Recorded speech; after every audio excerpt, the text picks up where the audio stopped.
97 সালের সেই ঈদের কথা কি মনে আছে? সেহরির সময় জানা গিয়েছিল আজ ঈদ।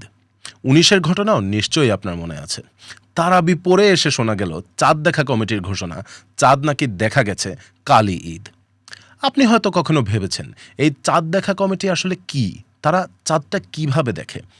এই ভিডিওতে চাঁদ দেখা কমিটিতে কারা থাকেন, তারা কি করেন এবং চাঁদ দেখা গেছে কিনা সেই সিদ্ধান্তে কিভাবে উপনীত হন, সেই কথাই আপনাদের জানাবো আমি রাহিন আয়াব।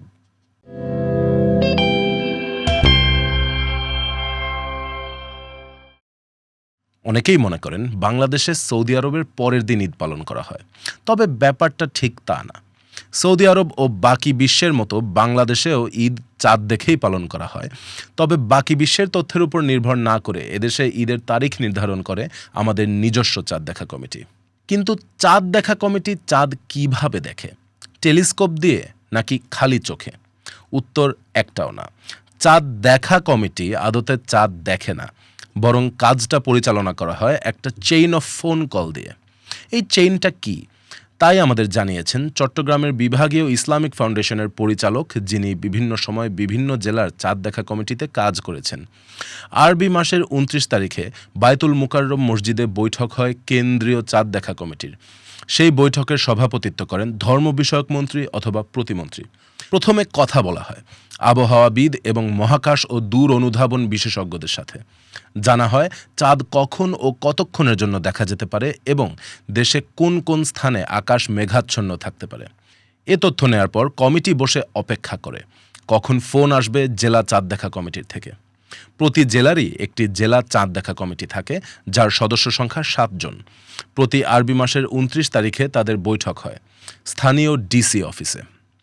সেখানে থাকেন স্থানীয় আলেম, স্থানীয় আলেয়া মাদ্রাসার অধ্যক্ষ, স্থানীয় মসজিদের ইমাম, স্থানীয় ইসলামিক ফাউন্ডেশনের প্রধান, জেলা তথ্য অফিসার ও আবহাওয়াবিদ। ডিসি অফিসে বসে জেলা কমিটি অপেক্ষায় থাকেন উপজেলা থেকে ফোন কলের। উপজেলা পর্যায়ে কেউ চাঁদ দেখলে যাতে জেলা কমিটির সাথে ফোনে যোগাযোগ করে, সেই উদ্দেশ্যে বিজ্ঞপ্তি দেওয়ার পাশাপাশি স্থানীয় ইসলামিক ফাউন্ডেশনের সদস্যদেরও নির্দেশনা দেওয়া হয় যাতে চাঁদ দেখা নিয়ে তৎপর থাকা হয়। চাঁদ দেখা গেছে এই মর্মে ফোন আসলে জেলা কমিটি ফোন দেয় কেন্দ্রীয় কমিটিকে এবং ঘোষণা করা হয় ঈদের তারিখ। তাহলে ধরুন আপনার বা আমার প্রয়োজন ঈদের তারিখ একদিন এগিয়ে আনার, তাহলে জেলা কমিটিকে ফোন দিয়ে চাঁদ দেখেছি বললেই কি বদলে যাবে ঈদের তারিখ? উত্তর না। চাঁদ দেখার দাবি ভেরিফাই করার জন্য কিছু পদক্ষেপ নিয়ে থাকে চাঁদ দেখা কমিটি। যদি বাংলাদেশের কোথাও চাঁদ দেখা না যায়, শুধু একটি বা দুইটি উপজেলা থেকে চাঁদ দেখার দাবি আসে, তাহলে সেই দাবি ভেরিফাই করতে জেলা চাঁদ দেখা কমিটি কিছু পদক্ষেপ নেন। প্রথমত, যেই উপজেলা থেকে দাবি এসেছে সেখানকার ইসলামিক ফাউন্ডেশনের সদস্যদের নির্দেশনা দেওয়া হয় দাবির সত্যতা যাচাই করার।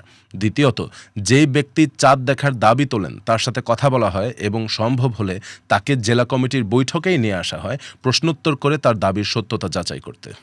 সুতরাং চাঁদ দেখার প্রক্রিয়াটা কি দাঁড়ালো? ধর্মীয় আলেম, আবহাওয়াবিদ ও মহাকাশ বিশেষজ্ঞদের দ্বারা গঠিত চাঁদ দেখা কমিটির পুরো কাজটাই কি আসলে ফোনের জন্য অপেক্ষা করা? মোটা দাগে তাই। কেন্দ্রীয় কমিটি অপেক্ষা করে জেলা কমিটির ফোনের এবং জেলা কমিটি অপেক্ষা করে উপজেলা থেকে ফোনের। এবং আপনার ও আমার ঈদ উদযাপনের তারিখ সম্ভবত নির্ভর করছে জানালা দিয়ে গলা উঁচিয়ে চাঁদ দেখার চেষ্টা করা কোনো একজন ব্যক্তির দৃষ্টিশক্তির উপর।